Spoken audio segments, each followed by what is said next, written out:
Hello hello hello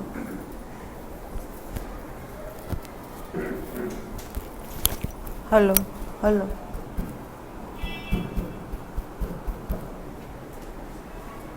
આપણે કાલે વિષય લીધો તો એમાં સમજાણું ન હોય તો કહો.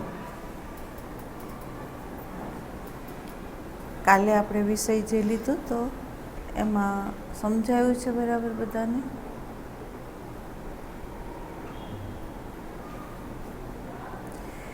કાલનો વિષય એવો હતો કે પ્રશ્ન સંતને એવું કરવામાં આવે છે કે ભૂખમરો હોય, લોકો પીડાતા હોય અને આ જે પરિસ્થિતિ વિશ્વની અંદર જે છે એને આપણે દૂર કેમ નથી કરી શકતા એમ, અને આમાં આપણું લક્ષ્ય કેમ નથી એમ. એટલે સંતનો જવાબ એવો હતો કે ભાઈ તમે એ તરફ નજર ન કરો, તમે ઓબ્ઝર્વેશન પ્રેઝન્ટ મોમેન્ટની અંદર આવીને તમારી અંદર કરો એમ, બરાબર. એટલે આપણે પ્રશ્ન એવો ઉઠાડ્યો હતો કે ધારો કે પૂર આવ્યું હોય, ધરતીકંપ થયા હોય ને આપણી સામે પીડિત લોકોને આપણે જોતા હોઈએ તો તે વખતે ઓબ્ઝર્વેશન આપણે કરવું કે પછી વહેવું, બરાબર. એટલે ઘણી વખત એવું થાય કે સંતે આ જે વાત કરી છે એ એવા સાધકો માટે કરવામાં આવી છે કે જે લોકો હંમેશા પ્રકૃતિનો જે લો છે એ લોને એ લોકો હજી સમજ્યા ન હોય, પોતાના સ્વરૂપને ન સમજ્યા હોય, અને જે આ લો પ્રમાણે ઘટનાઓ ઘટે છે એ ઘટનાઓનું મૂળ કારણ કોણ છે એ લોકો સમજ્યા ન હોય ને જો આ વાત સાંભળી લે તો એ લોકો નિષ્ક્રિય થઈ જાય અને બને કે એ લોકો જડવત થઈ જાય. તો પહેલાં આપણે સમજી લેવું પડે કે વિશ્વની અંદર કોઈ પણ ઘટના ઘટતી હોય એ ઘટના એમને એમ નથી ઘટતી, અને એ ઘટનાઓ જ્યારે ઘટે છે તેમાં સમષ્ટિની પ્રજ્ઞા એવું ઈચ્છે છે કે જ્યારે માણસ સાવ જડવત થઈ જાય, સાવ સ્વાર્થી થઈ જાય અને એની અંદર તમોગુણ પ્રાધાન્ય આવી જાય ત્યારે સમષ્ટિની અંદર એવી ઘટનાઓ ઘટે કે જેની અંદર દરેક વ્યક્તિ સક્રિય થાય. તમોગુણી હોય એ રજોગુણી બને, રજોગુણી હોય એ સત્વગુણી બને, અને સત્વગુણી હોય એ શુદ્ધ સત્વગુણમાં વયો જાય. એટલે સામૂહિક વ્યક્તિની અંદર ઉત્થાન કરવા માટે સમષ્ટિની પ્રજ્ઞા આ પરિબળો ઊભા કરતું હોય છે, બરાબર. એટલે એ પરિબળ તો આપણને ખ્યાલ આવે છે કે જેની અંદર વ્યક્તિનું, અહીંયા આપણને કોઈ વ્યક્તિ છે એમ નથી દેખાતું, પણ અવ્યક્ત રીતે એક કાર્ય કરનાર જે છે એ કરી રહ્યો છે, અને સમષ્ટિની અંદર એ જે કાર્ય જ્યારે કરે છે ત્યારે કોઈને સંચાલન કરવા માટે એને ઈશારો નથી કરવો પડતો, પણ આપણે બધા જ જાગી જઈએ છીએ એ વખતે, બરાબર. તો અહીંયા કાલે આપણે સમજાતા કે એક સમષ્ટિનો લો છે અને એક છે કે જેના મૂળમાં કોઈ પણ કાર્ય ઘટતું હોય એનું કારણ ક્યાંક હોય, અને એ કારણ છે હંમેશા આપણે બેહોશીની અંદર બીજી વ્યક્તિ તરફ આપણે ઈશારો કરીએ છીએ, અને આપણે એમ કહીએ છીએ કે આને લીધે મને ક્રોધ આવ્યો, આને લીધે મને લોભ આવ્યો, આને લીધે મને મોહ થયો, એમ આપણે બોલીએ છીએ. તો અહીંયા કહેવાનું એવું છે કે એ કારણ નથી, કારણ આપણી અંદર પડ્યું છે, અને એ જે કારણ છે એની ઉપર આપણે જો ઓબ્ઝર્વેશન ન કરીએ તો આપણે જે સુધારો વિશ્વમાં કરવા માંગીએ છીએ એ સુધારો ક્યારેય ન બની શકે. બીજું એક છે કે તમને એ પણ કહેવામાં આવ્યું હતું કે મૂળ કારણની અંદર દરેક વ્યક્તિ સ્વયંભૂ પોતે જ મૂળમાં પોતે છે, સમષ્ટિ કંઈ કરતી નથી. સમષ્ટિની અંદર જે ઘટનાઓ ઘટે છે એ વ્યક્તિના કર્મ અનુસાર ઘટી રહ્યું છે, અને જ્યારે સામૂહિક ફળ જ્યારે દેવા તત્પર થાય ત્યારે સામૂહિક મૃત્યુ, સામૂહિક રોગચાળો આ બધી ઘટે છે, આપણે જોઈએ છીએ, આપણે જોઈ પણ રહ્યા છીએ અત્યારે, બરાબર. તો એ પણ લોમાં જ છે, લોની બહાર કોઈ ઘટના નથી ઘટતી, બરાબર. પરમાત્મા નિર્દોષ છે, સમષ્ટિ નિર્દોષ છે, પણ જે દોષિત છે એ કોણ છે એમ, તો જેને અહંકાર સાથે તાદાત્મ્ય કર્યું છે અને જેને સંસ્કારની સ્મૃતિ સાથે તાદાત્મ્ય કર્યું હોય ત્યાંથી દોષની શરૂઆત થાય, ને તો ખરેખર દોષ ક્યાંય નથી, નિર્દોષ જ છે બધું, બરાબર. બીજું, જેમ તમને કીધું હતું કે કોઈ ગંગામાં સ્નાન કરવા જાય અને એ સાંકળ પકડા વગર જો સ્નાન કરવા જાય અને એને તરતા ન આવડતું હોય તો આપણને બધાને ખબર છે કે પ્રવાહ એને તાણી જાય. એટલે એ સાંકળ પકડવી જરૂરિયાત છે, બરાબર, કારણ કે આપણને તરતા આવડતું નથી. એમ અહીંયા જ્યારે સાધક છે એ સાધના કરવા માંગે છે, પણ જો એ સાધના કરતાં મૂળ જે સ્ત્રોત જે છે એનું વિસ્મરણ કરીને એ વ્યવહારમાં જ્યારે ઉતરે તો સમજી લેવાનું કે કામ, ક્રોધ, લોભ, મોહ છે એ પ્રવાહ એને તાણી જ જવાનો છે. કેમ? તો એણે મૂળ સ્ત્રોતને પકડ્યો નથી, બરાબર. એટલે મૂળ સ્ત્રોત મેઇન આધાર છે કે સાધક જો એની વિસ્મૃતિ કરીને જ્યારે વ્યવહારમાં ઉતરે તો હંમેશા એ માર ખાવાનો. અને બીજું એક છે કે પ્રશ્નની જે હારમાળાઓ છે એ હંમેશા કોઈ દિવસ પ્રેઝન્ટ મોમેન્ટની અંદર મૂળ સ્ત્રોતમાંથી નથી ઉઠતી, પણ આપણું જે અહંકારનું કેન્દ્ર છે એમાંથી જ ઉઠી રહ્યું છે, બરાબર. એટલે અહંકારના કેન્દ્રમાં રહીને જો સાધક એવું વિચારે કે અમે વિશ્વનું કલ્યાણ કરીએ અથવા વિશ્વની સેવા કરે તો સમજી લેવાનું કે અહંકારના કેન્દ્રમાં રહીને કોઈ વ્યક્તિ સાચા અર્થની અંદર સેવા અને કાર્ય નહીં કરી શકે. આપણે બધા પણ જાણીએ છીએ કે ધારો કે કોઈ સંપ્રદાયમાં ગયું હોય, કોઈ મંદિરોમાં હોય, કોઈ સમાજના સેવા કાર્યમાં હોય તો એની અંદર તમે જોજો સેવાની સાથે સાથે ક્રોધ પણ હશે, ઈર્ષા પણ હશે, નિંદા પણ હશે. તમે બધું જોજો, તમારી અંદર જ આ બધી વસ્તુ ઉઠશે. કેમ? તો તમે મૂળ સ્ત્રોતની વિસ્મૃતિ સાથે વહી રહ્યા છો અને જેની અંદર અહંકાર આધાર છે. અને આ અહંકાર કેવો છે કે એને પોતાના અસ્તિત્વ સાથે સંબંધ છે અને એ એનો જ વિકાસ ઈચ્છી રહ્યો છે, પણ આત્માનો નથી ઈચ્છતો, બરાબર. એટલે અહીંયા સંતે શું કીધું કે પહેલું ઓબ્ઝર્વેશન છે કે તમે જે વિશ્વનો સુધારો કરવા માંગો છો તો પહેલાં તમે તમારું ઓબ્ઝર્વેશન કરો, બરાબર. હવે અહીંયા સુધારો નથી અને તમે એમ કહો કે આમ સુધારો કરવા જઈએ તો એ બની ન શકે.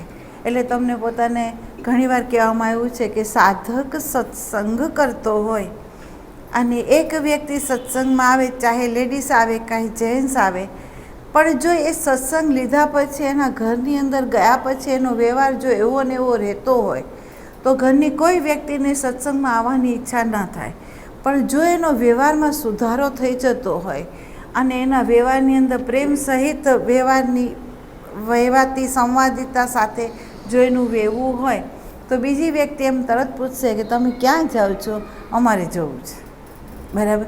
તો પરમાત્મા તરફ જે ધક્કો મારવો છે આપણને, પરમાત્મા તરફ દરેક વ્યક્તિને આપણે લઈ જવી છે અથવા આપણી અંદર રહેલી જે શાંતિ, આનંદ, પ્રેમ, સંવાદિતા જો આપણે પસારવી છે આમ, તો એ કહેવાથી નહીં પસરે, કરવાથી નહીં પસરે, પણ તમે તમારા મૂળ સ્ત્રોતમાં આવશો ને તો અવશ્ય ઘટશે. કેમ? તો તમે તમારા મૂળ સ્ત્રોતમાં આવ્યા તો તમને આખા મનના માળખાની જાણ થઈ કે ભાઈ મન કેવું છે, તો કે ભૂતકાળની સ્મૃતિનો આધાર લે છે, ભવિષ્યની ગોલ બતાવે છે અને વર્તમાનની અંદર તમને ગતિ કરાવી દે છે, બરાબર. તો જ્યાં છો અહીંયા મન તમને ઊભું નથી રહેવા દેતો, જ્યાં નથી અહીંયા તમને એ લક્ષ્ય બતાવી દે છે. તો આવું મન છે, બરાબર. અને આવું જે મન હોય તો એ તમારા મનની જો તમને ઓળખ થઈ તો સમષ્ટિના મનની તમને ઓળખ થઈ ગઈ. કેમ? તો વ્યક્તિગત જે છે વ્યક્તિ એની અંદર જ સમષ્ટિ બનેલી છે. સમષ્ટિથી તમે કંઈ જુદા નથી, કારણ કે સમષ્ટિના જ તમે એક પાર્ટ છો, બરાબર.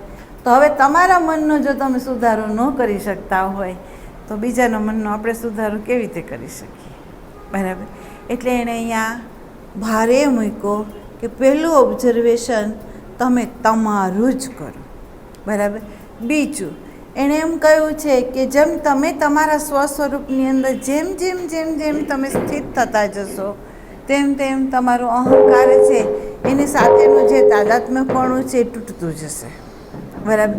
હવે અહંકારનું જો તાદાત્મ્યપણું તૂટે તો તમારું સાંભળવું, તમારું વહેવું, તમારી અંદર રહેલી જે સંવાદિતા છે તે સંવાદિતાનું પસરવું એ બધું ક્યારે બને કે તમે તમારા મૂળ સ્ત્રોતની અંદર ઊભા હો ને તો. જો મૂળ સ્ત્રોત છોડી દો તો તમે એમાં નથી. બરાબર.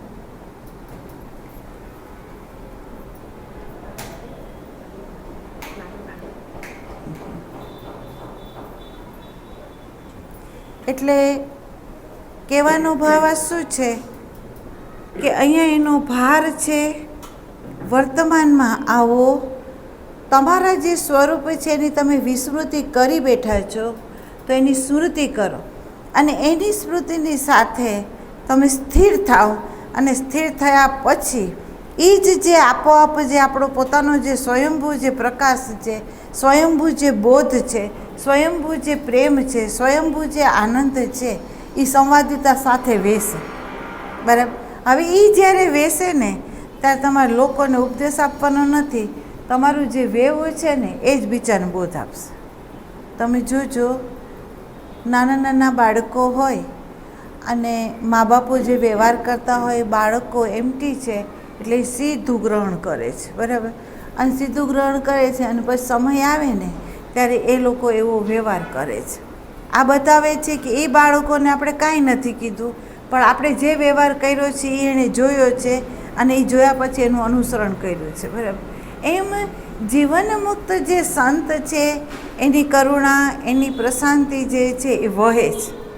અને એ જ્યારે વહે છે, જેમ તમને કાલે સમજાવ્યું હતું કે મા છે એને કંઈ ખબર નથી કે બાળક ભૂખું છે, પણ ઊંઘમાં રહેલું બાળક જ્યારે ભૂખું થાય છે ત્યારે માને ખબર પડી જાય છે. પણ માને ખબર પડે છે ક્યારે? કે જ્યારે દૂધ વહે છે ને ત્યારે. એમ સંતને ખરેખર પોતાની નિજી સ્વરૂપમાં સ્થિત છે અને એ વ્યવહારનો ભાવ એની અંદર નથી, એ તો ભાવાતીતમાં સ્થિત થયેલો સંત છે. પણ એ જ્યારે વહે છે, એ વ્યવહારમાં જ્યારે ઉતરે છે, એ જ્યારે બોલવા માટે તત્પર થાય છે ત્યારે એને વેવડાવનાર સામું પાત્ર છે, એ નથી. બરાબર. અને સામું પાત્ર જ્યારે ભૂખું છે ત્યારે એને એ પીવડાવે છે અમૃત. અને એ અમૃત જ્યારે પીવડાવે છે ત્યારે પીવડાવનારો છે ને એને તો જેમ માને દૂધ વેતા ખબર પડે છે કે બાળક ભૂખું થઈ ગયું છે, એમ જ્યારે એ પરા ઉતરતી હોય ત્યારે સંતને ખબર પડી જાય છે કે આ બાળક પાત્ર છે.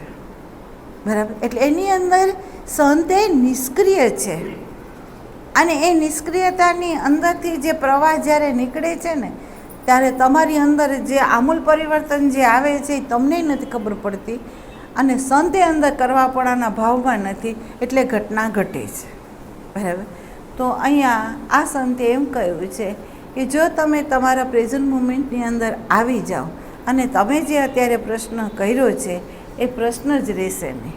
કેમ? તો તમને ખબર પડી કે વ્યક્તિથી બનેલું જો સમષ્ટિ હોય તો પ્રથમ મને મારા જ મનનો સુધારો કરવાનો. બરાબર. એટલે આમ ઇશારો નથી કરવાનો, આમ ઇશારો કરવાનો છે. બીજું એક છે કે સમષ્ટિના લો તમને કાલે સમજાવ્યા કે સમષ્ટિના આ લો છે.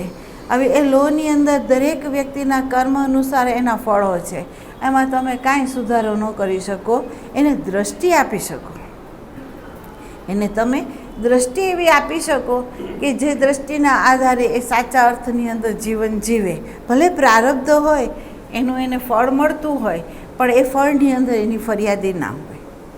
બરાબર. તો આ જે વાત એમણે જે કરી છે એ આપણે સમજવાની છે કે કયા વ્યક્તિ માટે આ વાત થઈ છે.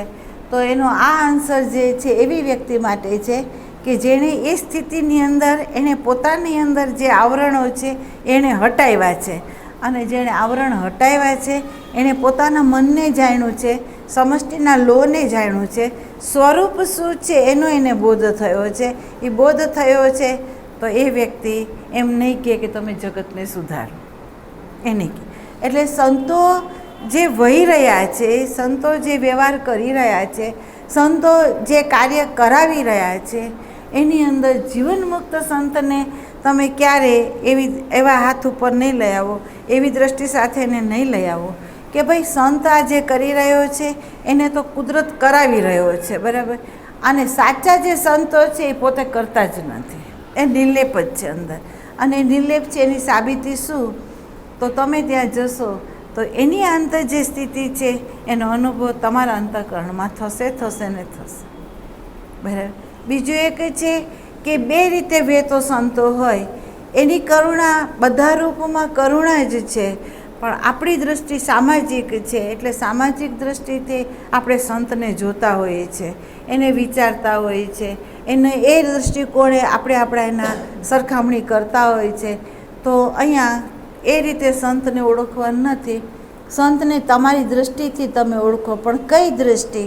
તો સાચો સત્સંગ આપણને જો મળ્યો હોય તો સત્સંગ એમ કહે છે ફક્ત આ તમારું અંતઃકરણ રૂપી ઈશ્વરની ભેટ આપેલું જે અંતઃકરણ છે એ એવો આઈનો છે, એને આમ મૂકો તો પ્રકૃતિનો બોધ કરાવે છે, આમ મૂકો તો તમારા સ્વરૂપનો બોધ જો કરાવતો હોય તો તમે સંતની સામે એને ધરી દો અને સંતના આત્માની સાથે તમે જોડી દો અને પછી તમે એને આ બાજુ લાવો તમારા આઈનાને, અને તમારા આઈનામાં તમે જુઓ કે સંત ક્યાં ઊભો છે, સંતની કઈ સ્થિતિ છે, અંતઃકરણની અંદર કયા વલણો છે એના, અથવા કઈ અવસ્થાઓ છે, અથવા એની કઈ સ્થિતિની અંદર કઈ રીતે એ નિષ્ક્રિય છે, એનો અનુભવ તમને ક્યારે થાય?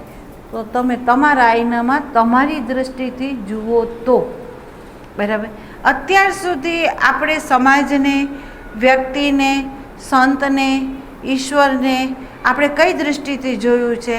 તો સમાજે, ધર્મએ આપણને જે દૃષ્ટિ આપી છે ને એ દૃષ્ટિથી જ આપણે જોયું છે. ધારો કે કોકે એમ કીધું કે ભાઈ આ સંત જીવન મુક્ત છે, એ સંત સિદ્ધ પુરુષ છે અને આપણે ત્યાં જઈએ છીએ, તો જેને કીધું છે એ જ દૃષ્ટિથી આપણે એને જોઈ રહ્યા છીએ. બરાબર. પણ ખરેખર તમે તમારી દૃષ્ટિથી એને જુઓ. કેમ? વ્યક્તિએ કીધેલી જે દૃષ્ટિથી તમે જ્યારે જુઓ છો ને ત્યારે તમારી અંદર એક વિચારની ધારાઓ હોય છે, અને એ ધારાઓ શું કરે છે તો કે ક્યારેક એના વ્યવહારની અંદર ફૂટપટ્ટી લઈને એનું માપે છે, અને બને કે તમારી જે શ્રદ્ધા હોય એને ડગાવી દે, અને એકની અંદર જો ડગાવી દે તો તમને અનેક સંતોની અંદર ક્યારેય શ્રદ્ધા નહીં બેસે. અને એકમાં જો તમે તમારી દૃષ્ટિથી સંતને જોયો અને જો તમે એની સાથે જોડાણા તો ચેલેન્જ ફેંકીને આ શરીર કહે છે કે તમારી શ્રદ્ધાને કોઈ ડગાવી નહીં શકે. બરાબર. કેમ? તમારા અંતઃકરણની અંદર એનું આખું રૂપ પ્રગટ થયું અને એ રૂપ તમે તમારી આંખથી જોયું. તો હવે બીજા જો કોઈ કાંઈ કહે તો એને તમે કેવી રીતે ડગાવશો? બરાબર. એટલે દરેક સંત છે એ આમ આંગળી નથી ચીંધતા, આમ જોવાનું નથી કહેતા. દરેક સંતોનું કહેવું છે આમ જુઓ, અને આમ જુઓ એટલે તું તારી અંદર જો, તારી અંદર ગુરુત્વ છે, તારી અંદર ઈશ્વર છે, તું જ એ સ્વરૂપ છે. એનું ભાન તને ક્યારે થાય?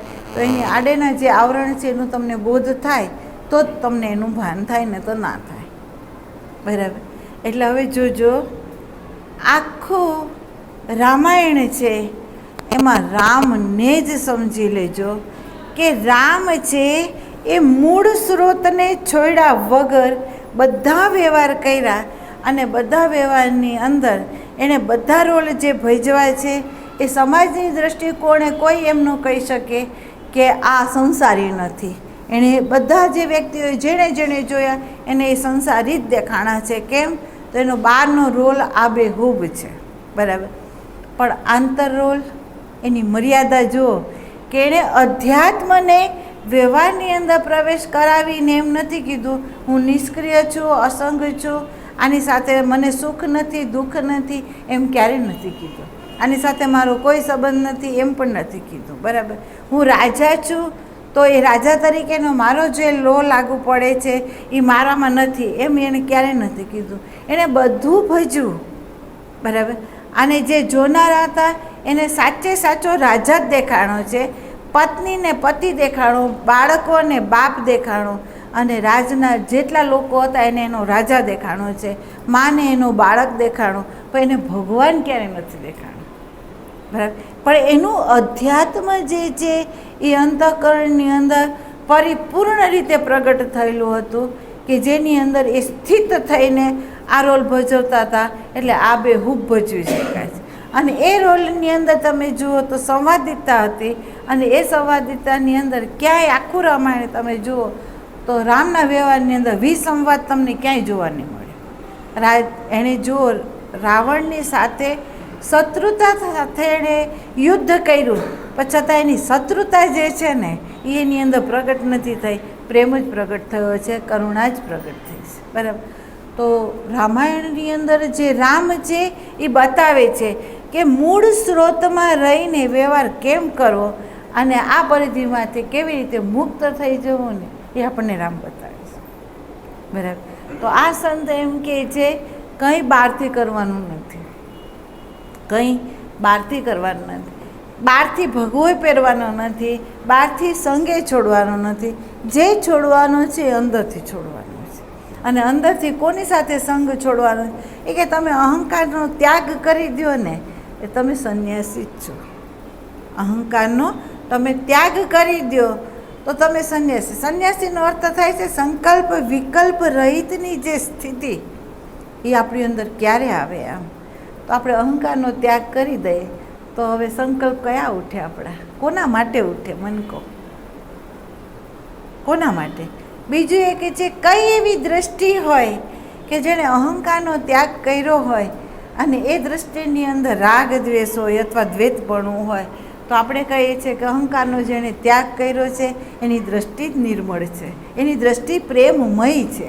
એટલે આપણે એમ કહીએ છીએ કે પરમાત્મા જાગ્રત અવસ્થાની અંદર નેત્રની અંદર છે.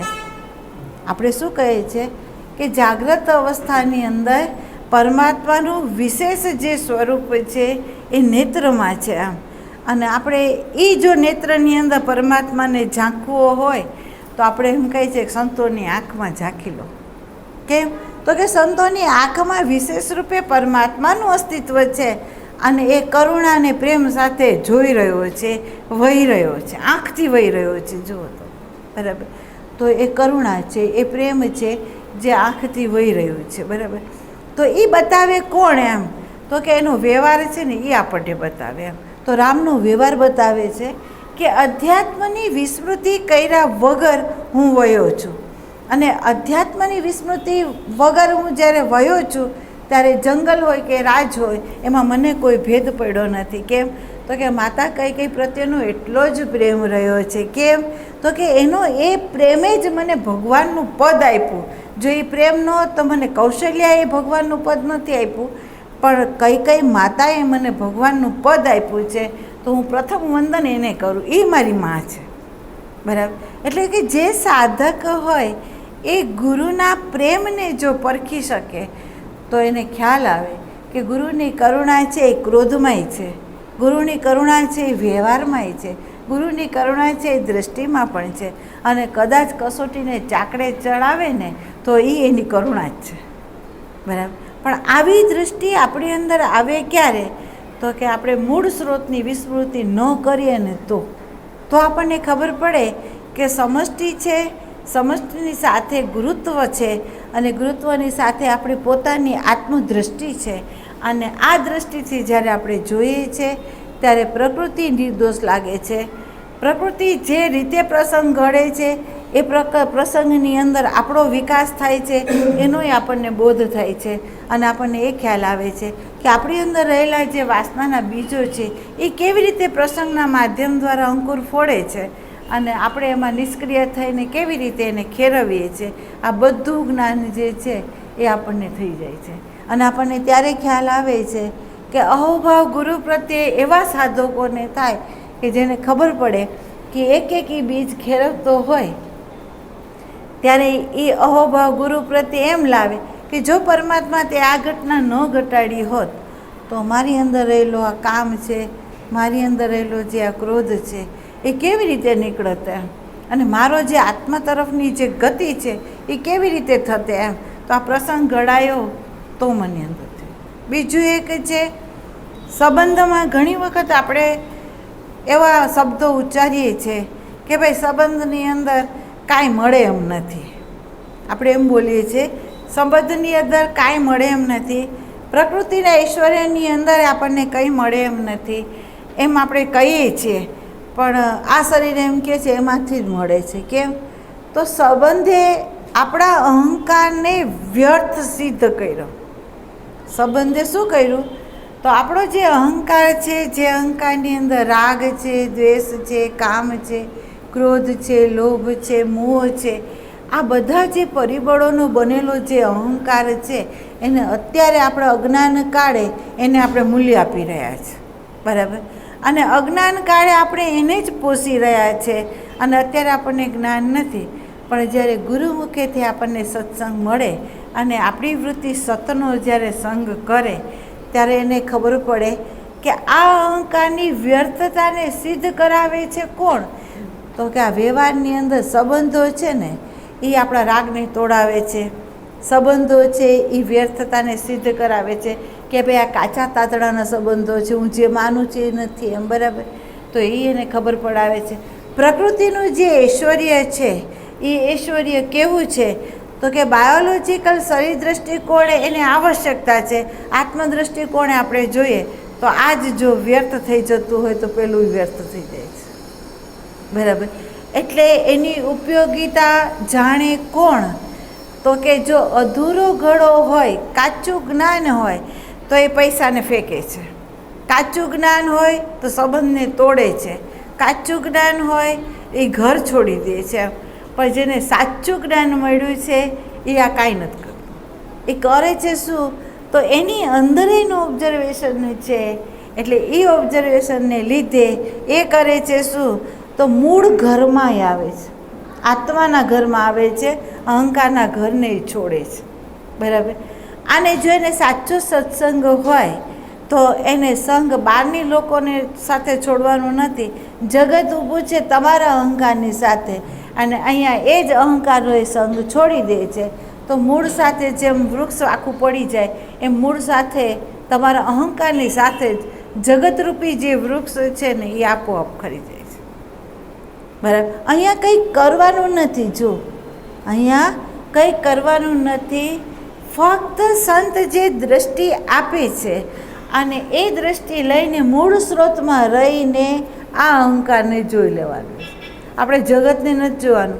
જગતની અંદર શું થઈ રહ્યું છે એની જાણની જરૂરિયાત આપણને નથી. પણ આપણને કયા જાણની જરૂરિયાત છે? તો કે આપણી અંદર અહંકાર જે છે શું કરી રહ્યો છે, એનું મૂળ કયા આધાર ઉપર ઊભું છે એને આપણે જોવાનું છે. એ ધનના આધારે ઊભું છે, ઇમેજના આધારે ઊભું છે, સંબંધના આધારે ઊભું છે, કોના આધારે ઊભું છે? જેના આધારે ઊભું છે આપણે ત્યાંથી એનો સંગ તોડાવવો છે, બરાબર. તો તમે જુઓ, મૂળને જેણે કાપ્યું, વૃક્ષ એક ક્ષણ માટે પણ ઊભું નથી રહેવાનું, સુકાઈ જવાનું છે. એમ અહીંયા આપણે આપણા અહંકાર ઉપર જ આપણે ઓબ્ઝર્વેશન જો કરીએ અને એ જ મૂળને આપણે કાપી નાખીએ તો એ ઊભું રહેવાનું નથી, બરાબર. ભગવાને આમ તો ગીતાની અંદર ઘણા લોકો ગીતાઓ આખે ને આખી વાંચે છે, સમજે છે, એને બોલી પણ બતાવે છે. પણ ગીતાના અવ્યક્તમાંથી આવેલા જે શ્લોકો હોય એ શ્લોકો ઉપર ખાલી આપણે પ્રકાશ કરી દઈએ તો આપણને ખ્યાલ આવે છે કે પરમાત્માએ અર્જુનને પહેલો શ્લોક એવો આપ્યો કે નાસતો વિદ્યતે ભાવો ના ભાવો વિદ્યતે સત. હે અર્જુન, તને જે દેખાય છે એનું અસ્તિત્વ જ નથી અને જે તને નથી દેખાતું એનું અસ્તિત્વ છે, બરાબર. આપણી આ આંખ છે એ જોઈ રહી છે, બરાબર, અને જે જોઈ રહી છે એનું અસ્તિત્વ નથી, બરાબર. જે એને નથી દેખાતું એનું અસ્તિત્વ છે. તો અવ્યક્ત જે છે એનું અસ્તિત્વ છે. આપણે અવ્યક્ત તરફ ક્યારેય ગતિ નથી કરતા. આપણો પ્રશ્ન ક્યારેય નથી ઉઠ્યો કે આંખ જોઈ રહ્યું છે પણ કોના આધારે એ જોઈ રહ્યું છે, એ આપણે ક્યારેય પ્રશ્ન નથી, બરાબર. બીજું એક છે કે એણે એમ પણ કહ્યું કે મમેવ વાંસો જીવોલો કે જીવભૂત સનાતન, બધા ભૂતોની અંદર હું સનાતન રૂપે રહેલો જ છું. હવે જો બધા ભૂતોની અંદર સનાતન એ રૂપે રહેલો હોય તો તમારાથી બીજો કોણ? તમે કંઈક પણ કરો છો પ્રવૃત્તિ, અહંકારના કેન્દ્રમાંથી પણ કરતા હો તો પ્રવૃત્તિ કોના માટે થાય છે? તમારા માટે થાય છે કે બીજા માટે થાય છે? જો અહંકાર નાહકનો ઊભો થઈને આપણને એમ કહી રહ્યો છે કે હું કરું છું આના માટે કરું છું, હું આપું છું આના માટે આપું છું એમ. અને હકીકતની અંદર અહીંયા ભગવાને તમને બતાવ્યું કે જો બધા ભૂતોમાં હું જ વ્યાપીને રહ્યો હોઉં અને બધા અણુની અંદર હું જ વ્યાપીને હોઉં, તો આપનાર અને લેનાર એમાં બીજો ક્યાં આવ્યો એ બતાવો. બરાબર. ત્રીજું એક છે કે એણે કીધું કે મત કર્મ કૃણ મત પરમો મત ભક્ત સંગ વર્જિત, એટલે કે તું મારા માટે કર્મ કર, પણ કેવી રીતે? મને જ પરમ શ્રેષ્ઠ માનીને કર. તો આ જે શ્લોક છે એ ક્યારે એવું કાર્ય કરે તો સાધક છે એના અધ્યાત્મ જે સ્વરૂપ છે એની વિસ્મૃતિ ન કરે તો એને જ પરમ શ્રેષ્ઠ માન્યો. બરાબર. અને એને જ પરમ શ્રેષ્ઠ માનીને એ જ્યારે કર્મ કરવા જાય તો એના કર્મની અંદર હેતુ ન હોય, એના કર્મની અંદર હેતુ ન હોય, અને હેતુ નથી, અને સામે પરમાત્મા છે એ એની દૃષ્ટિ છે. તો હવે વિચાર કરો કે એ ભક્તિ છે અને એ ભક્ત છે કે જેની અંદર દ્વૈતપણું રહ્યું નથી. હવે જ્યાં દ્વૈતપણું ન રહ્યું હોય અને બધામાં એ જ વ્યાપીને રહેલો હોય, તો હવે આ જે પ્રશ્ન અહંકારે ઉઠાડ્યો છે કે જગતનો સુધારો કેમ કોઈ કરતું નથી, તો આ પ્રશ્ન રે ખરો? રે ખરો? બીજું, ભગવાને આ સાધન આપણને જે આપ્યું છે ને, એ સાધનની અંદર આપણી પોતાની અંદર એવા રૂપની સાથે આપણે તાદાત્મ્ય થયા છે, એવા અહંકાર સાથે આપણે તાદાત્મ્ય થયા છે કે આ ખુદ બતાવતી જે સંવેદનાઓ હોય ને, એ સંવેદનાની આપણને વિસ્મૃતિ થઈ ગઈ છે. જોજો કેવી રીતે વિસ્મૃતિ થઈ છે. અત્યાર સુધી શબ્દ, સ્પર્શ, રૂપ, રસ અને ગંધ આ પાંચેય વિષયોને આપણી આ સ્થૂળ બોડી ભોગવી રહી છે. બરાબર. એ ભોગવે છે એમાં થોડોક તમે એકાંતમાં જાઓ અને પ્રકાશ કરજો કે શબ્દ, સ્પર્શ, રૂપ, રસ અને ગંધ એને જે તમે ભોગવો છો એમાં વિચાર વગરનો ભોગ હોય છે કે વિચાર સાથે હોય છે?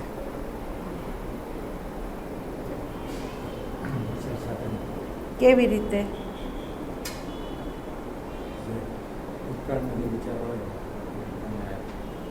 એ તો આપણે સમજી લઈએ, એ સાયકોલોજીકલ પરિબળની અંદર આવે, પણ હું ખાલી આ સ્થૂળ બોડીની જ વાત કરું છું કે સ્થૂળ બોડીની અંદર આપણે કર્ણ ઇન્દ્રિયના માધ્યમ દ્વારા શબ્દને ગ્રહણ કરીએ છીએ, અભિવ્યક્ત પણ કરીએ છીએ, સ્પર્શ કરીએ છીએ, રૂપનો ભોગ લઈએ છીએ, રસનો ભોગ લઈએ છીએ. એ આપણે વિચાર વગર લઈએ છીએ કે વિચાર સાથે લઈએ છીએ? કેવી રીતે? એટલે મને સમજાવો. જ્યારે લઈએ છીએ ને ત્યારે આપણને ભાન જ નથી હોતું. આપણે જે બી ભોગવતા હોય છે ત્યારે આપણને એની જાણ જ નથી હોતી. એટલે જે વસ્તુની આપણને ખબર જ નહીં હોય તો એ તો પ્રકૃતિમાં આપણું એટેચમેન્ટ પૂરેપૂરું છે એનાથી જ બની ગયું છે. એક ભાઈએ કહ્યું કે આપણને ખબર જ નથી હોતી અને આપણે પ્રકૃતિના પહેલાંની અંદર જ આપણે એને લઈ રહ્યા છે, એટલે પૂરેપૂરા બેહોશીમાં લઈ રહ્યા છે, એમ એનું કહેવું થયું. તમારું? એટલે હું શું કહું, તમે ખુલ્લો એટલે દ્રષ્ટિ ક્યાં નથી એ આપણે બતાવી શકીએ એમ.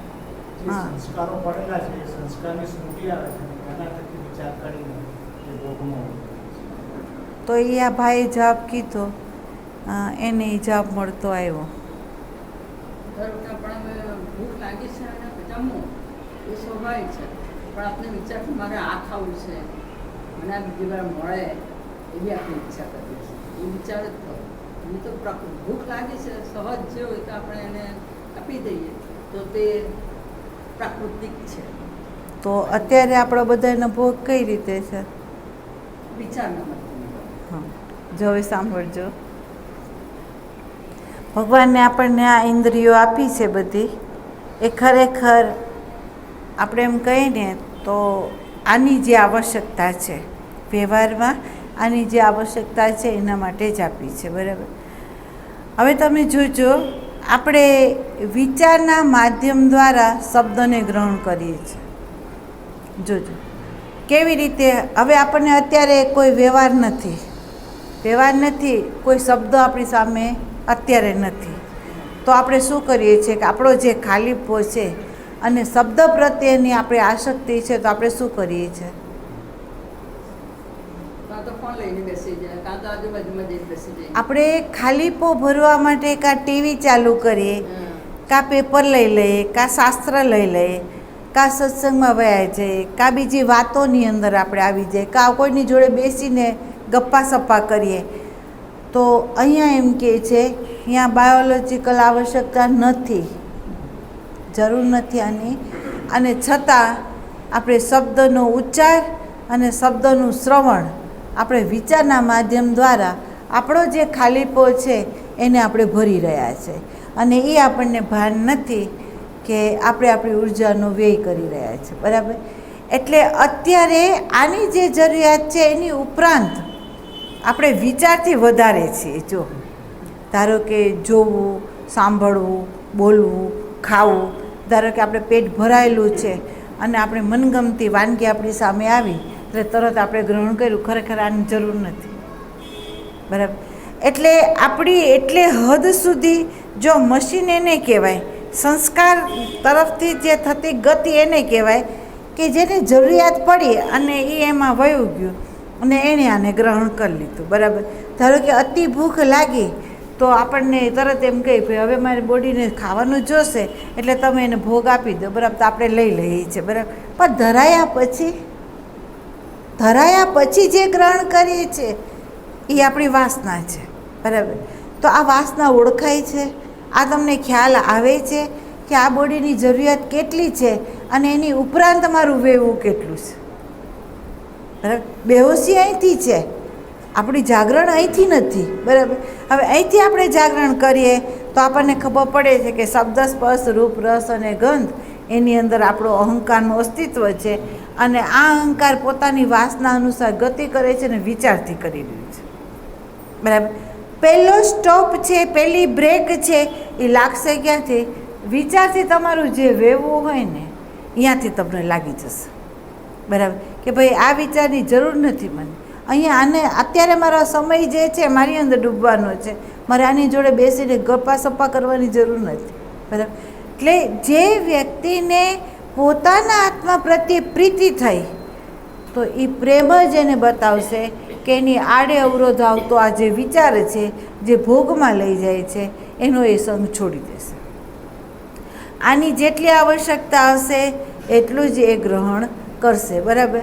જો એ ત્યાં આવી જાય તો અહીંથી જ એની સંવેદના શરૂ થઈ. અહીંથી જો આના 7 રસની આવશ્યકતા છે, અને જો તમે થોડો વખત પ્રેઝન્ટ મોમેન્ટમાં રહીને આને તમે અનાજ ગ્રહણ કરાવો ને, ભોગ ગ્રહણ કરાવો ને, તો તમે એક એક વસ્તુનો સ્વાદ લો અને પૂરેપૂરા સ્વાદમાં તમારા પેટની અંદર એ અન્ન જ્યારે જાય ત્યારે તમે સભાનપણે એ અંદર જાય છે, કેવી રીતે જાય છે એનું ઓબ્ઝર્વેશન કરશો ને તો હું તમને ચેલેન્જ ફેંકીને આ વાત કહી શકું છું કે તમારું પેટ છે ને એ બતાવશે. એને 7 રસની જરૂર છે. બરાબર? જે રસ વધારે હશે ને અને એ રસ જો ભોજનમાં આવશે ને તો એ પેટ તમને ના પાડશે કે આ રસ નથી જોતો, આ જોઈએ. તમને ખ્યાલ હોય તો કોઈ વખત તમે બેહોશીમાંય બોલી દો છો કે આજે અમારે તીખું ખાવું છે, આજે અમારે ખાટું ખાવું છે, આજે અમારે મોડું ખાવું છે, આજે અમારે ગળ્યું ખાવું છે. એ કેમ બોલો છો? આ માંગે છે, આની અંદર એ વસ્તુ ખૂટે છે. બરાબર? એટલે એ માગે છે. ભગવાને આ બોડીને એવી પ્રજ્ઞા આપી છે કે સંવેદનશીલ છે. સંવેદનશીલ છે એટલે તમને હર પલ હર ક્ષણ સ્થૂલ પ્રકૃતિનું જે પરિબળ છે એનો એ બોધ કરાવે છે. પણ અત્યારે આપણે એટલા બેહોશ છે કે આપણે આસપાસમાંથી મળતી સંવેદનાઓને ઝીલી નથી શકતા. જો બરાબર? હવે જો તમને આટલી જ ખબર પડે તો આ અન્ન જે છે એ તમારી બોડીની અંદર જાય અને તમે જો પ્રેઝન્ટ મોમેન્ટમાં હો તો તમને અન્ન બતાવશે, વ્યક્તિનો ભાવ, વ્યક્તિનો વિચાર, વ્યક્તિની બોડીની પરિસ્થિતિ આ અન્ન બતાવી દેશે. મૌનમાં છે. જો અન્ન છે એ મૌનમાં છે, અને મૌનમાં રહીને તમારી અંદર તમારું જે સૂક્ષ્મ બોડી છે, મન, બુદ્ધિ, ચિત્ત, અહંકાર જે છે એમાં મન, બુદ્ધિ, ચિત્તની અંદર એની અંદર એના ભાવ, એના વિચારો, આ બોડીની અંદર થતી પરિસ્થિતિ જે છે એ જે રાંધનાર છે એની જે પરિસ્થિતિ હોય એ તમને આ બોડી બતાવી દેશે. જો તમે થોડોક વખત જો સજાગ રહો ને તો તમને ખબર પડી જશે. જો આપણે કેટલા ભોળા છીએ કે ધારો કે કોઈ સંતને કોઈ ખાવાનું લઈ જાય અને જો એ ખાય અને અડધા કલાક પછી એમ કે આ બેનને માથું દુખે છે બેટા, એમ કે તને પેટમાં દુખે છે, તારી આજ તબિયત બરાબર નથી, તારી અંદર આજ ઉદાસીનતા છે. ખરેખર સંતે અંદર ઝાંખ્યું નથી, આ અન બોલીને એને બતાવી દીધું છે.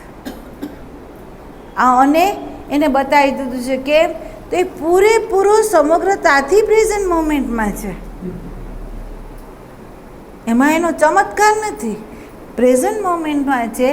આ બોડી જે છે એની એક પ્રજ્ઞા છે, એ આપણને સંવેદનશીલ થઈને આપણને આ બતાવે છે. જો બરાબર.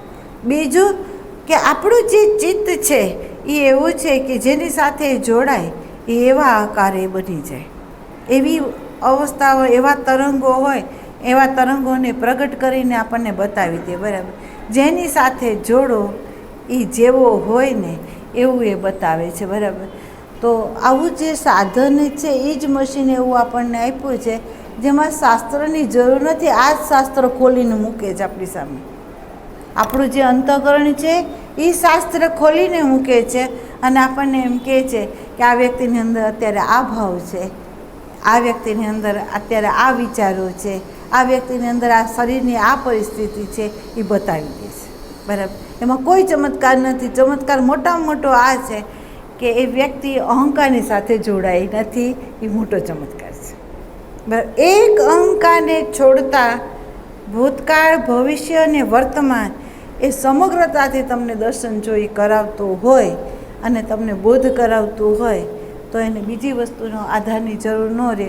પોતે સ્વયંભૂ આધાર છે. એ જ્ઞાનનોય પોતે જ આધાર છે, એ પ્રેમનોય પોતે આધાર છે, એ શાંતિનોય પોતે જ આધાર છે, બીજો છે જ નહીં કોઈ. બરાબર. આ સંત અહીંયા આપણને એમ કહે છે કે મૂળ સ્ત્રોત છે, જે સર્વનો આધાર છે, જે સર્વનો પ્રકાશક છે, જે સર્વનો બોધ કરાવી આપે એવી શક્તિ એની અંદર છે અને પોતામાંથી જે પ્રકાશ ફેંકીને એ બધાની અંદર રહેલો જે અંધકાર છે એને દૂર કરી શકે એમ છે. તો તમે એનો આધાર કેમ નથી લેતા અને જગતને સુધારવાનો ભાવ કેમ ઊભો કરો છો? ના પાડે છે કે ત્યાં તમે ન જાઓ, તમે અહીંયા જ ઓબ્ઝર્વેશન કરો ને અહીંયા જ પ્રકાશ કરી દો. બરાબર.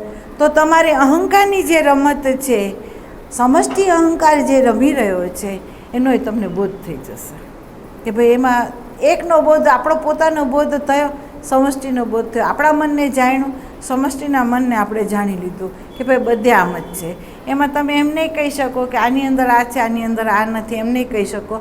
હા, વધઘટ સંભવે.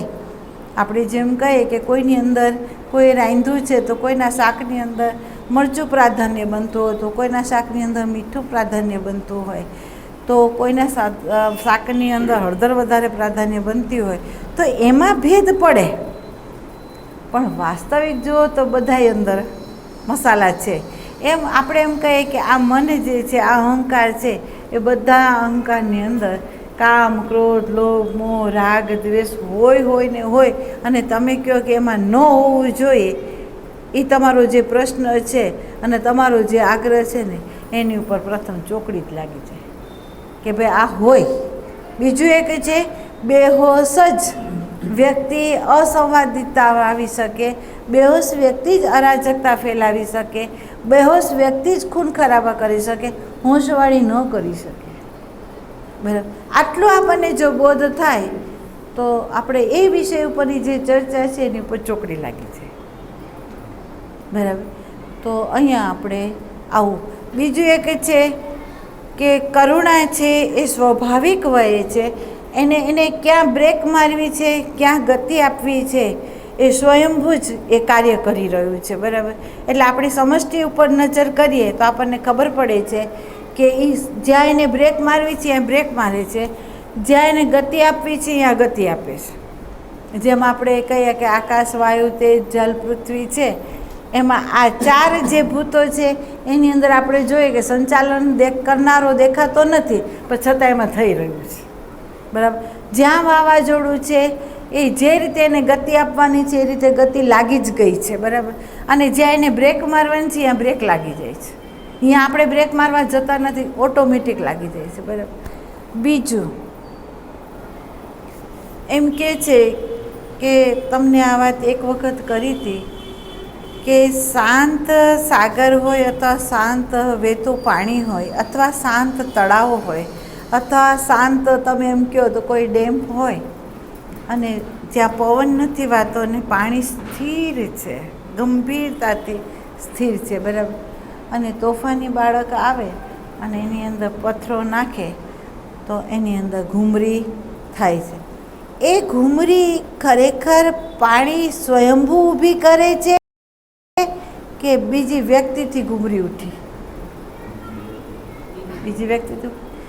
એમ આ પ્રકૃતિ જે છે ને એ પ્રકૃતિની અંદર તમે એમ કહો ને તો કલ્યાણ જ છે. પ્રકૃતિની અંદર નિર્દોષતા જ છે. પ્રકૃતિની અંદર કોઈ વિકૃતિ છે જ નહીં. પ્રકૃતિની અંદર ઉથલ પાથલ એ પ્રકૃતિ ખુદ નથી કરતી, આપણે કરી રહ્યા છીએ.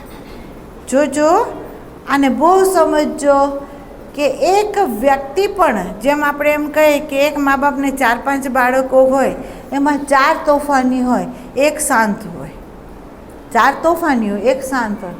પણ જે શાંત છે એ માને એટલી શાંતિ આપી દે છે કે આ બીજા જે 4 જે તોફાની છે ને એને સહન કરવાની શક્તિ એને મળી જાય છે. કોના આધારે મળે છે? પેલું 5મું શાંત છે ને એના આધારે એને મળે છે, બરાબર. તો જે શાંત છે એના પ્રત્યે મા બાપની કોઈ ફરિયાદો નથી. પણ ઘરની અંદર ખરેખર તો અવાજના જે ઘોંઘાટોના જે વલણો છે તો એ કોને લીધે છે? તો કે આ 4 બાળકોને લીધે છે, બરાબર. બાકી ઘર શાંત છે, બરાબર. એવી રીતે સમષ્ટિ ખરેખર શાંત છે. સમષ્ટિ સુવ્યવસ્થિત વહી રહી છે, એની અંદર કોઈ ઉથલપાથલ નથી. પણ ઉથલપાથલ કરનારું પરિબળ કોની અંદર છે?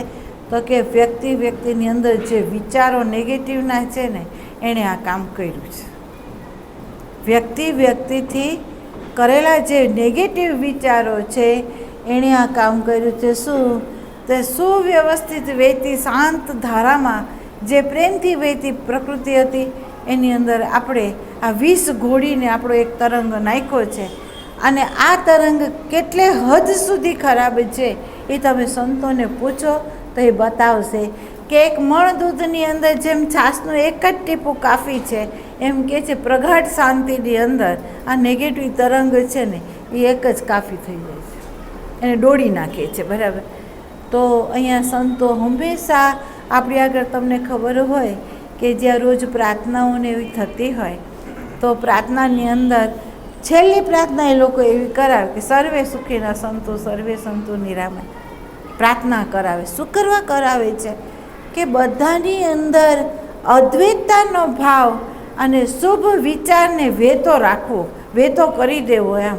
તો એ શું કરવા ઝંખે છે કે તમે જે કરશો ને એનો ફેલાવો થશે. એક વિચાર છે એ જેટલે હદ સુધી એનો થ્રો કરશો ને એટલે હદ સુધી એ પરિણામ લાવશે ને લાવશે, બરાબર. તો હવે તમે જુઓ કે ભલે એક નાની સી ચિનગારી હોય પણ નાની સી ચિનગારી તમને ખબર હોય તો ગોડાઉન બાળે છે. તો એમ તમારો પોઝિટિવ એક વિચાર જે છે આ અનંત વિશ્વની અંદર ગમે એટલા નેગેટિવ થોટ હોય ને એને એ ધક્કો મારે છે, બરાબર. તો અહીંયા સંતો એમ કહે છે તમારા તરફથી વિચાર પણ કેમાંથી ઉઠવો જોઈએ? મૂળ સ્ત્રોતમાંથી. જો મૂળ સ્ત્રોતમાંથી તમારો જો વિચાર ઉઠે તો તમે જોજો કે જો તમે આત્મામાંથી જ આ વિચાર ઉઠ્યો છે એ વિચારની અંદર દ્વૈત નહીં હોય અને એ વિચારની અંદર કરુણા અને પ્રેમ સાથે વેસે, જ્ઞાન સાથે વેસે અને એની એક પગલું એવું નહીં હોય કે જે એને અને વિશ્વને હાનિ કરતું હોય ને એવું એક પગલું નહીં, બરાબર. તો અહીંયા એણે એ ભાર મૂક્યો છે કે આ ભૂખમરો છે, આ બધું જે છે એને તમે સુધારવા જાઓ છો પણ તમે એક સુધરી જશો ને એટલે બધું સુધરી જશે. પણ તમે એક તો મૂળ સ્ત્રોતમાં આવો. તમારા એકથી ઘણું બધો લાભ છે વિશ્વને. અને તમને ખ્યાલ હોય તો એમ કહે છે કે જનક રાજાનું જ્યારે શરીર છૂટ્યું, જનક રાજાનું જ્યારે શરીર છૂટ્યું ત્યારે પરમાત્માએ એને એમ કીધું કે ભાઈ આમ તો તમારું એટલું પુણ્ય છે ને એવી સ્થિતિ છે કે જેની અંદર તમને સ્વર્ગની જ સ્થિતિ પ્રાપ્ત થાય, પણ તમારું એક કર્મ એવું છે કે જેમાં એક ક્ષણ માટે તમારે નરકમાં ઊભું રહેવું પડશે. બરાબર? તો તમારે પહેલું શું કરવું છે, સ્વર્ગમાં જવું છે કે નરકમાં? એમ જનક રાજાને એમ થયું કે હું સુખ પછી જો નરકમાં આવું તો મારા માટે એ અસહ્ય છે, પણ હું અહીંથી સુખમાં જાઉં તો મારા માટે એ અહોભાવ થશે. એમ એટલે એણે પહેલું કબૂલ કર્યું નરક. એણે પહેલું કબૂલ શું કર્યું? નરક. એમ કારણ કે સુખનો અહેસાસ ક્યારે થાય અને એ મહત્ત્વનું ક્યારે બને આપણા માટે કે આપણે પીડામાંથી જ્યારે એમાં જઈએ ને ત્યારે. બરાબર? એ સુખ અણમોલ લાગે. આમ તો એણે નરક પસંદ કર્યું. એક ક્ષણ માટે એ જ્યારે નરકમાં ઊભા રહ્યા તો એવું શું હતું કે નરકના જે તરફડતા જીવો હતા એને સાંત્વના મળી, એને શીતળતા મળી, એને હળવાશપણું મળ્યું અને એમણે એમ કહ્યું કે આપ થોડી વાર વધારે અહીંયા ઊભા રહો. જોજો આ ભાગવત આ બધું બતાવે છે. એને એમ કહેવામાં આવ્યું કે હે રાજન, તમે અહીંયા એક ક્ષણ માટે નહીં પણ તમે વધારે વાર ઊભા રહો કે જેથી અમને તમારી અંદર રહેલી જે શાંતિ છે, આનંદ છે, શીતળતા છે, સ્વતંત્રતા છે, અસંગતા છે, હળવાશ છે, એ અમને પ્રાપ્ત થાય છે અત્યારે. બરાબર? તો એ જે દૃષ્ટાંત છે એ જ બતાવી રહ્યું છે. ન તો જનક રાજા કોઈ બોલ્યા છે, ન તો કોઈની સાથે જોડાયા છે, ખાલી ત્યાં આવીને ઊભા જ રહ્યા છે. કોઈ વ્યવહાર પણ નથી કર્યો, ઊભા જ રહ્યા છે. અને એના ઊભવાથી જ જો આ બધું થતું હોય તો વિચાર કરો કે આ સંત એમ કહે છે કે તમારી અંદર જો તમે ઓબ્ઝર્વેશન કરો અને તમે તમારા મૂળ સ્ત્રોતની અંદર આવો તો આત્મદેવ પ્રચંડ સ્વરૂપે છે, વ્યાપક છે. એ પ્રચંડ શક્તિ પ્રેમ સહિત વહી રહી છે, કરુણા સાથે વહી રહી છે, શાંતિ સાથે વહી રહી છે. તો શું એ બધાને સ્પર્શ નહીં કરે? જુઓ તમે. બરાબર? તો એ સ્પર્શ થાય જ છે. આમ જાણતા અજાણતા જો કોઈ વ્યક્તિ છે, જેમ આપણને એમ કહે છે કે સત્સંગની અંદર જાઓ, સંતના સાનિધ્યનો સંગ તમે કરો, પણ ભૂલે ચૂકે હાથી જેવું ન કરતા. એમ કેમ ઉપમા આપી? તો કે હાથીનું કાર્ય છે સ્નાન કરવું અને સૂંઢથી પાછી ધૂળ ઉડાડવી. બરાબર? અહીંયા આપણને સજગ રહેવાનું કહે છે કે સંતની સાથે સાનિધ્ય કેળવો, સત્સંગ કરો અને એ સત્સંગ કર્યા પછી હાથી જેવું સ્નાન નહીં કરતા, બહાર નીકળીને એવું ન કરતા, તો તમને પોતાને ખબર પડશે કે સાનિધ્યમાંથી આપણને મળ્યું શું. તમારે કોઈ સાધના નહીં કરવી પડે. આ ચોખ્ખી વાત છે. કોઈ સાધના ન કરવી પડે, કંઈ કરવું ન પડે. ખાલી એનું સાનિધ્ય અને એનો સંગ તમે કરો તો તમારા પ્રાણોનું ઉત્થાન, તમારા પ્રાણોની શુદ્ધિકરણ અને જે દૃષ્ટિ સંતની અંદર છે એ દૃષ્ટિ તમારી બની જાય. જો તમે કાંઈ કરો નહીં અને નિષ્ક્રિય તમારા અહંકારને કરી દો તો આ ઘટના ઘટે છે. બરાબર? એમ કહે છે કે પારસ છે એ લોખંડને સોનું બનાવે, પારસ નથી બનાવતું. પારસ છે એ લોખંડને સોનું બનાવે, પારસ નથી બનાવતું. પણ સંતો એનાથી ચડિયાતો છે કે સોનું શું, એ તો પોતાનું રૂપ બનાવી દે છે. બરાબર? આ એની મહત્તા છે સંતની. એમ તો એ મહત્તા ખોટી નથી, સાચી જ છે. એમ પણ ક્યારે બને? એમ તમારો અહંકાર ત્યાં નિષ્ક્રિય કરી દો અને તમે એની સાથે જો જોડાઈ જાઓ તો તમને આ જ પલે એ સ્થિતિ પ્રાપ્ત થાય. મેક ફેર. બરાબર? એટલે આ સંતે આપણને જે કીધું છે એ કીધું છે કે અધ્યાત્મની સાથે રહીને, અધ્યાત્મમાં જોડાઈને તમે વ્યવહારમાં ઉતરો તો શું થશે? પ્રારબ્ધ ભોગવાશે. બરાબર? લેતી દેતી પૂરી થશે અને આપણું જે સૂક્ષ્મ દેહ છે એ પરિધિમાંથી મુક્ત થશે અને એ મૂળ સ્ત્રોતમાં વયું જશે. આત્માને મુક્તિ જોતી નથી, આત્મા મુક્ત જ છે. મુક્તિ જોઈએ છે કોને? તો કે આપણો જે આ સૂક્ષ્મ દેહ છે ને એને મુક્તિ જોઈએ છે. જ્યાં સુધી આ સૂક્ષ્મ દેહ મુક્ત ન થાય ત્યાં સુધી એ વસ્ત્ર બદલી જ જવાનું છે. બરાબર? તો એ ન બદલે એના માટે આપણે શું કરવું? મૂળ સ્ત્રોતને સાથે રહીને હાલો, બસ એટલું કરવાનું આ સંત આપણને કહે છે. હવે આમાં પ્રશ્ન હોય તો કહો. જોજો, ગંગા સતી એમ કીધું નિત અભ્યાસે રહેવું.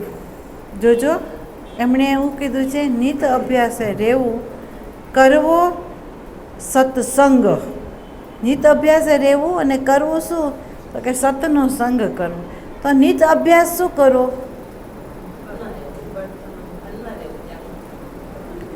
ભાનમાં રહીને તમારા અહંકારની જે હિલચાલ છે ને, જેણે પરિધિમાં આપણને નાખ્યો છે, જેણે 84 લાખમાં આપણને ગુમાવેલો છે, બરાબર, તો એનો તમે અભ્યાસ કરી લો, એની ઉપર પ્રકાશ ફેંકી દો, એમાં તમે ભાનમાં આવી જાઓ કે જેથી એનો ભૂલે ચૂકે સંગ ન કરતા કે તમારી આમ મુક્ત થવાની સ્થિતિ હોય ને તમને ખાડામાં ન નાખી દે. જેમ કે છે ને કે નટ જે છે દોરી પર ચાલતું હોય તો એ દોરી પર કેટલી સજાગ છે. જો એ સજાગતા છોડી દે અને એક સહેજ પણ બેભાન થાય તો પડે હેઠી. પનિહારી છે બેડાને સહેજ પોતાની સ્મૃતિથી છોડી દે તો બેડું પડે હેઠું. બરાબર? એમ અહીંયા એમ કહે છે કે એક ઝોકું પણ તું આવવા ન દેતો, રાત દિવસ તું સજાગ રહેજે અને અભ્યાસ કોનો કરજે? અહંકારનો. અને રહેજે ક્યાં? તો કે સતના સંગમાં. સત શું છે? તો કે આપણો આત્મા સત છે, એના સંગમાં રહીને આનો અભ્યાસ કરો. અને આનો એમાં રહીને જો તું અભ્યાસ કરીશ ને, આખું જે જગતનું જે માળખું છે ને એ આના આધારે ઊભું છે, તારી ફરિયાદો છે એ આના આધારે છે, અને પરિધિની અંદર જે ગતિ છે સૂક્ષ્મ દેહની એ આના આધારે જ છે, અહંકારના આધારે છે. એની પર તું પ્રકાશ ફેંકી દે બસ. તો તું જે એનાથી એક ક્ષણ પણ તું અસંગ થઈશ ને તો તારો મૂળ સ્ત્રોતનો જે સ્વભાવ છે ને એ તારા અંતઃકરણની અંદર પ્રગટ થઈ જશે. અને જેની અંદર પ્રગટ થયો એને સ્વીકાર્યું, પણ આને ન સ્વીકાર્યું. બરાબર? એટલે જે સંત છે એને સાચી ઝલક મળી છે ને એ એમ કહે છે કે પ્રકૃતિનું ગમે એટલું અવ્યક્ત કે વ્યક્ત ઐશ્વર્ય હોય ને એ આના તોલે નથી. એનું અંતઃકરણ એને સ્પર્શ કરી શકતું છે. દેખાય છે, વેતો દેખાય છે, પકડતો દેખાય છે, અંતઃકરણથી એને કાંઈ પકડ્યું એ અસંગ છે. બરાબર? એટલે આ 3 દૃષ્ટિકોણની ઉપર પ્રકાશ રાખીને ઊભું રહેવું સોમાં અને પછી વેવું. અહીંયા આપણે જળ બની નથી જવાનું. જો આપણે સંવેદના છોડી દઈએ તો પરમાત્મા માટેનું કાર્ય કોઈ ન થાય. જો સંત પોતે તો તરી ગયો છે અને એ જ સ્થિતિની અંદર એ ડૂબી શકે એમ છે, છતાં એ ત્યાંથી શાંતિનો જે આદેશ છે એ લઈને આવે છે, સ્પર્શ કરીને તમને સ્પર્શ કરાવે. શા માટે કરાવે છે? તો કે આ એની કરુણા છે, બસ.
છે